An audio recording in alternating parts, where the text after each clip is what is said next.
Today I'm going to be talking about the death, life, and legacy of Kevin Samuels, a very controversial YouTuber, Facebooker, Instagram, and Inspire. Kevin Samuels was very controversial on talking about black women and their value, their average, and their attitude, and black women in particular. You know, pretty much that they were no good, useless, not valuable, didn't add value, wasn't a good look, just everything against the black woman, the single black mother, the degree black mother, the professional black woman, the degree black woman, the single black woman. He just had a lot of negative condemnation against the black woman. And he influenced men with his conversation and his topics. And for some way, a lot of men found him to be true and really loved him and followed him and agreed with him on the many subjects and topics and derogatory comments that he made against black women. Why do you think the black man would jump and piggyback with Kevin Samuels when most of black men have came from single parent household and a woman raised them and was raised without a man? So I think, is this some sort of pain from rejection of a father? Is this some type of pain that the mother possibly left from neglecting them for her man, her husband, or her boyfriend?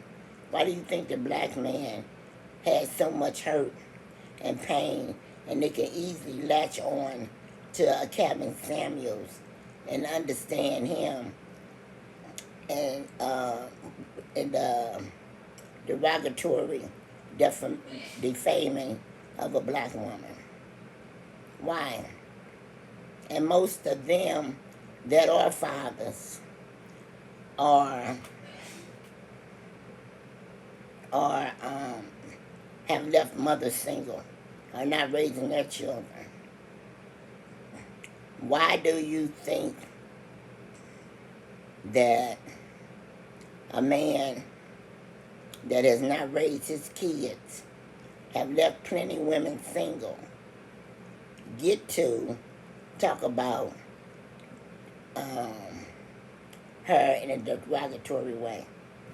Do that even make sense? That doesn't even make sense.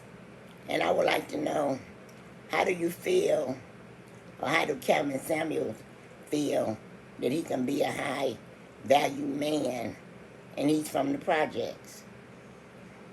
How could you be a high value man when you are born and raised in the projects, and according to him, from a single mother?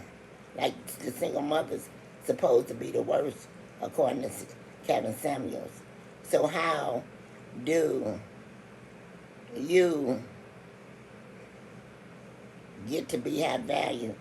And high value is only from being well groomed or wearing a suit.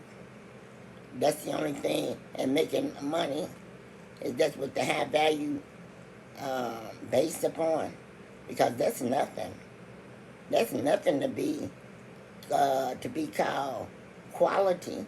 I mean, what standards do you have for children, family, women, the community? What's your standards? That's what makes a person a high value person.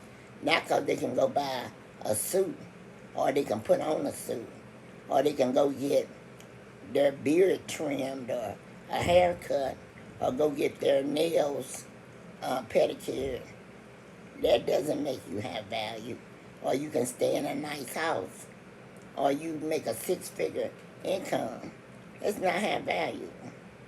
And a real man would not judge himself as a high value anything based on the amount of money he make or how he dress.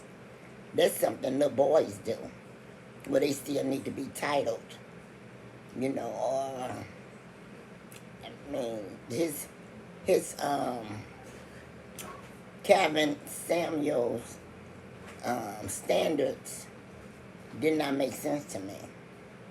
And, I don't really understand why a lot of women are getting upset, because he said it.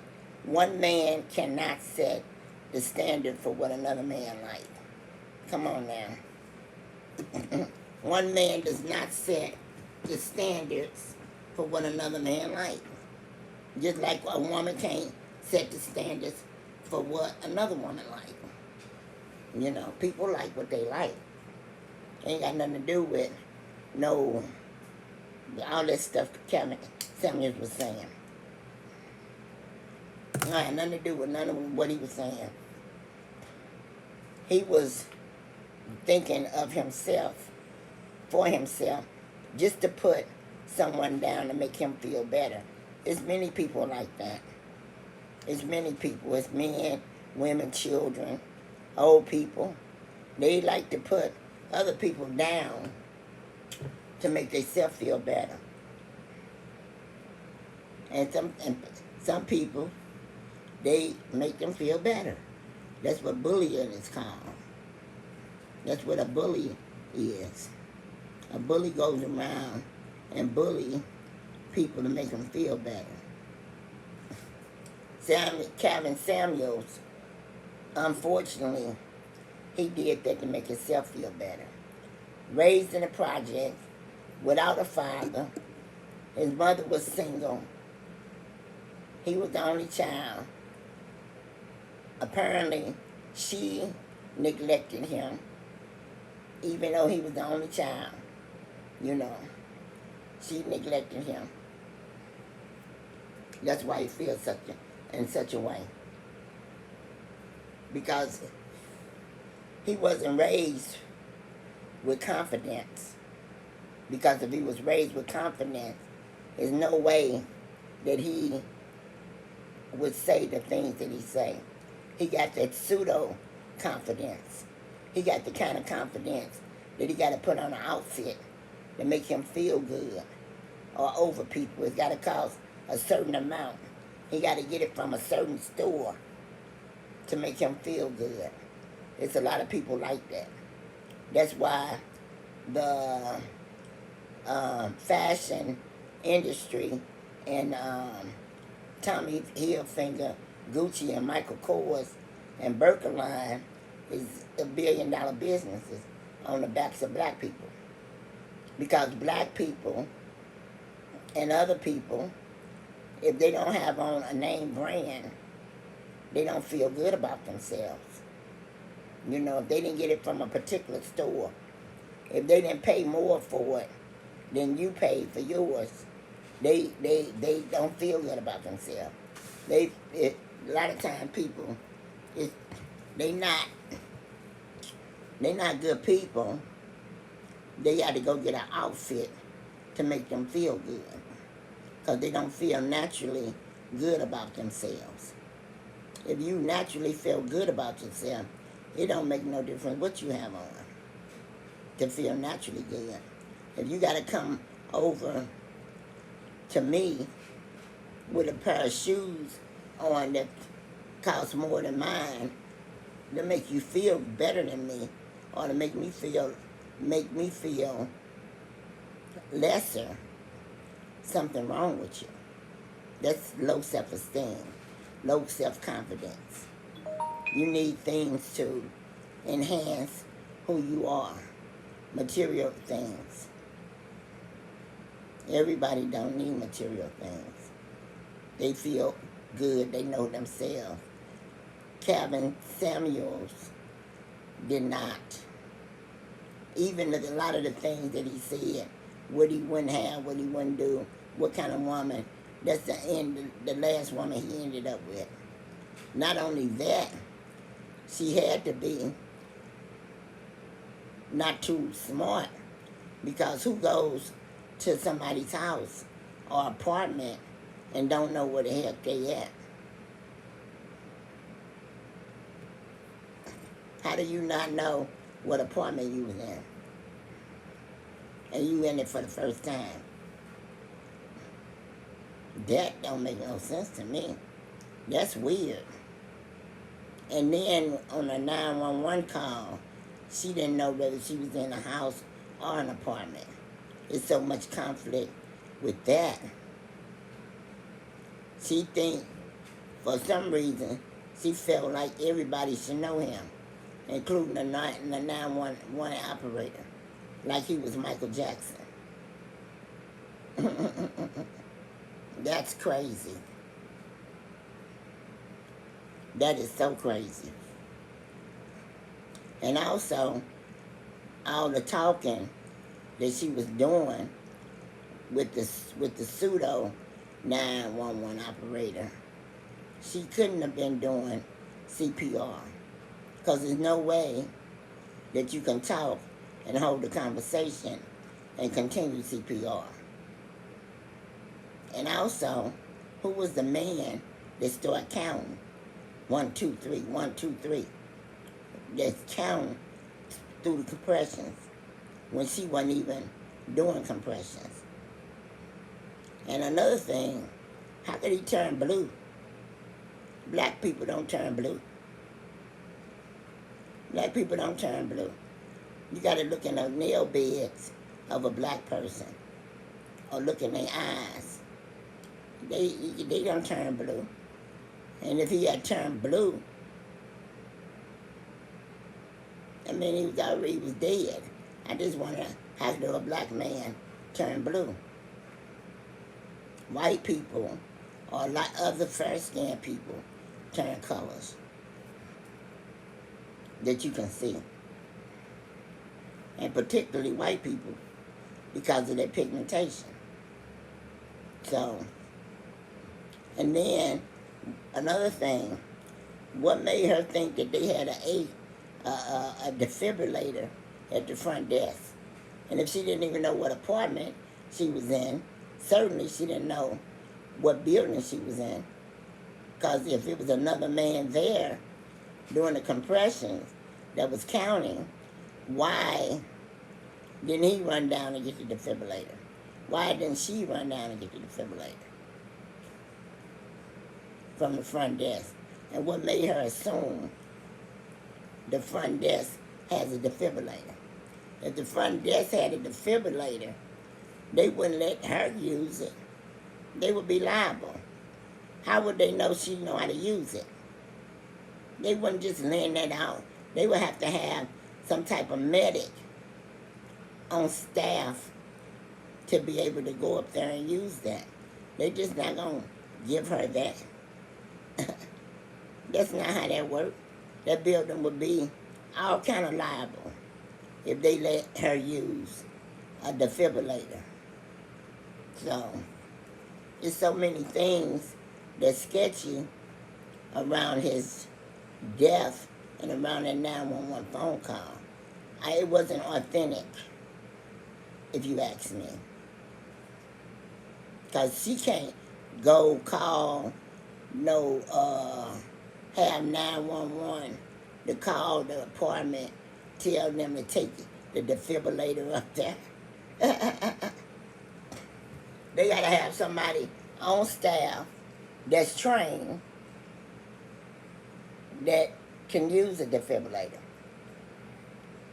Because that's shocking the heart.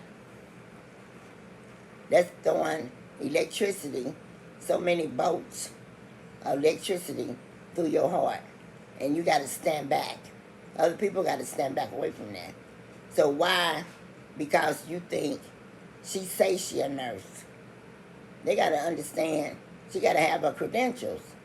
And they still wouldn't give it to her. If she say she was a doctor, they could not give her no defibrillator to reset him. There's no way they can do that. If they had 1,000 of them down there, they cannot give a common person or a person that say she, whoever she is, they cannot do that. That's a liability within itself. They just can't do that. So I don't know whether there's so many levels to what's being said. I don't know whether Kevin Samuels faked the death because he had got very popular very fast. And a lot of people, I don't know how true it is, they say with his 1 million or more subscribers that he was making over $100,000 a month. Maybe that's where he wanted to end it at. The controversy. Making $100,000 a month, move over to another country and live good. Live extremely wealthy. $100,000 a month plus, oh wow, that's a lot of money. That's a lot of money. That's enough money to fake a death and to keep going and to leave things just like they are, because you can continue to make money. Matter of fact, you can make more, because now you pulling a lot of people into your videos. They're going to view them more. They're going to discuss them more like they are now. So, I don't know. It's just a lot to be said, and a lot to think about the whole thing. Truly, I don't think I would have to see his dead body. I would really have to see his dead body myself to be convinced that he did. And if he is dead, he did die alone. He projected loneliness, strange woman, you know, somebody he didn't know. He projected that into his vibrations.